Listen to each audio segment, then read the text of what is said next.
Ал, сәлем, студентс.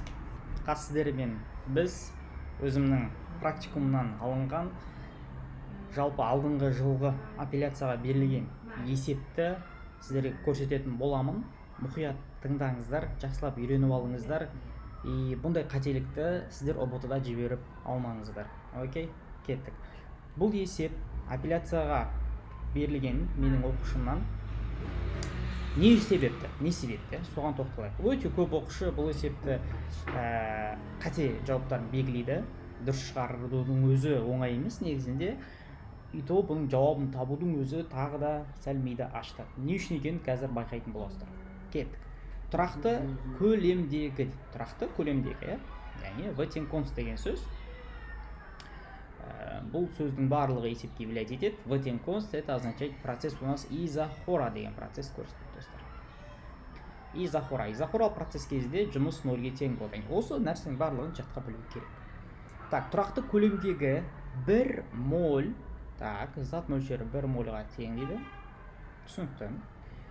Бір атомды идеал газдың, бір атомды екен еще газ бізде.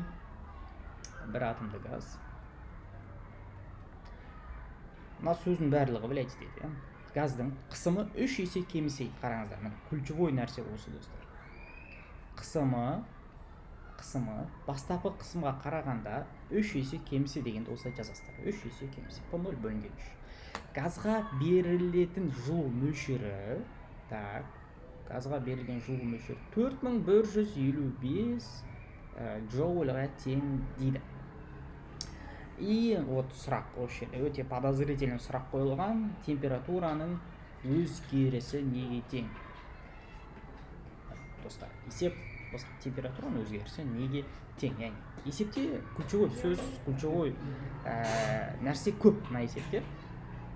Кеттік, олай болса біз есебімізді жазайық. Изохоралы процесс бізде қандай болушы еді? Қараңыздар. Жұмыс нөлге тең болса, жылу мөлшері ішкі энергияға тең болады. Яғни Q тең дельта U қосылған A деген термодинамиканың бірінші заңы бойынша.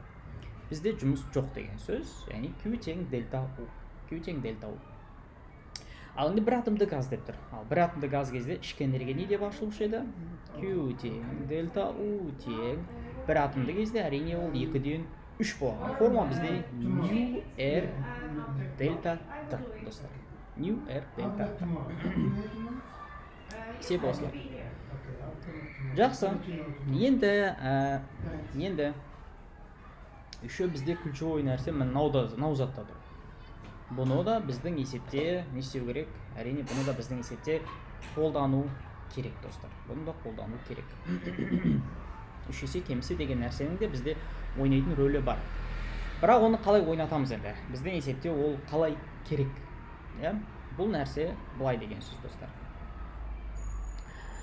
Қысымы 3 есе кемісе, жалпы Менделеев-Клапейрон теңдеуіне қарайтын болсақ, PV тең nu RT. Яғни қысым тура пропорционал температураға. Яғни температура тең T0 бөлінген 3 деп жазу заңды деген сөз. Бізге қысым в прямом смысле керек жоқ, бізге температура керек. Температура келтіріп алдық. Кеттік. Форманы ашамыз. 3 бөлінген 2 nu r дельта T деген бізде T минус T0 болды. T минус T0 болды.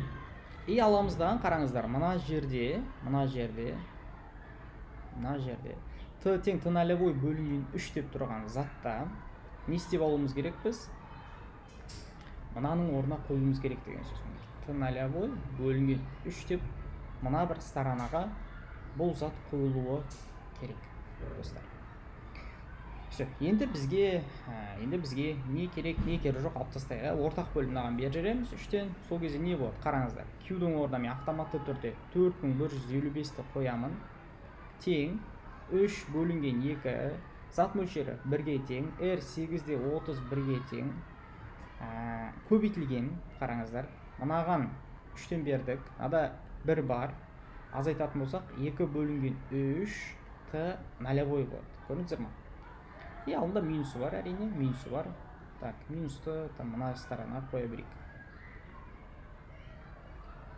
қысқаратын дүние мынау екеуі полностью қысқарып кетеді. И біз не істейміз? 4155-ті 8-31-ге бөлуіміз керек. Сол кезде бізде т нолевой шығады. Т нолевой тең. Так, 4155 бөлінген 8-31 достар.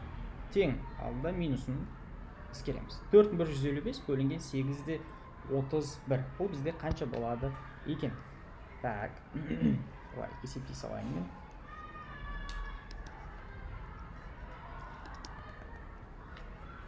Калькулятор алайық.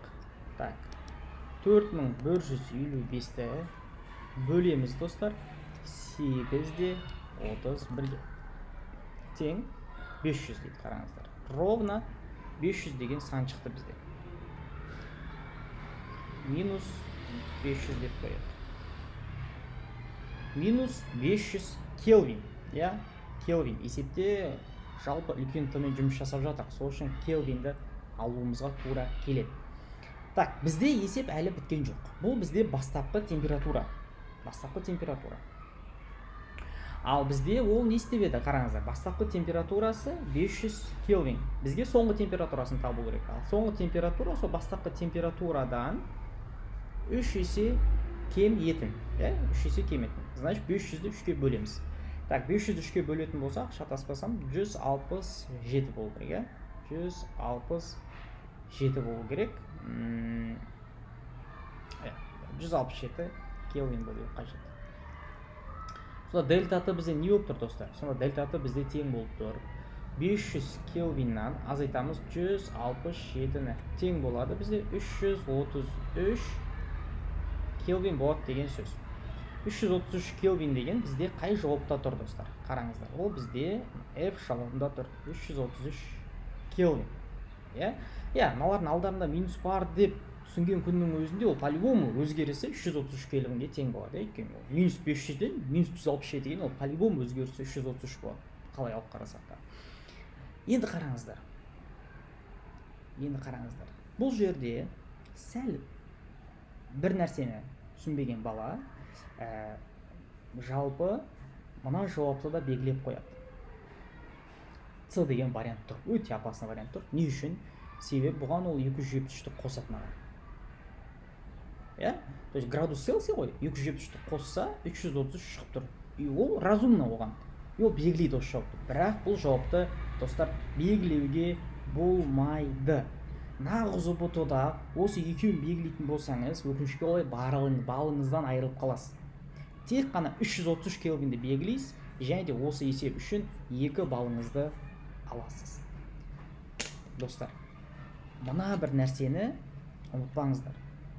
Абсолют температураның өзгерісі тең бола алады мына затқа.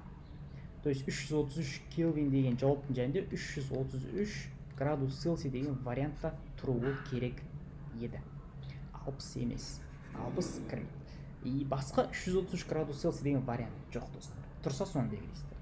Но если біздің есепте қараңыздар, нақты бір бастапқы температурасы, соңғы температурасы деген сияқты сұрақ қойса, дұрыс, ол кезде аласыздар. Бірақ өзгерісі деген жерде никогда 273-ті қосып алуға болмайды. Бұл қателікті жібермеңіздер. Бұл Атога Ағайдың практикумнан алынған С деңгейлі есеп. Есептің өзі де оңай емес. И оның варианты да өте осындай шатастыратын. Бізбен бірге болғандарыңызға үлкен рахмет. YouTube арнаға подписка жасап қойыңыздар міндетті түрде. Практикум курсына қабылдау қазіргі күнде жүріп жатыр. Өте арзан, тиімді бағада тіркеліп алыңыздар. Алдағы қызықты есептерде көріскенше, жүздескенше Атога Ағаймен бірге болыңыздар. Всем пока.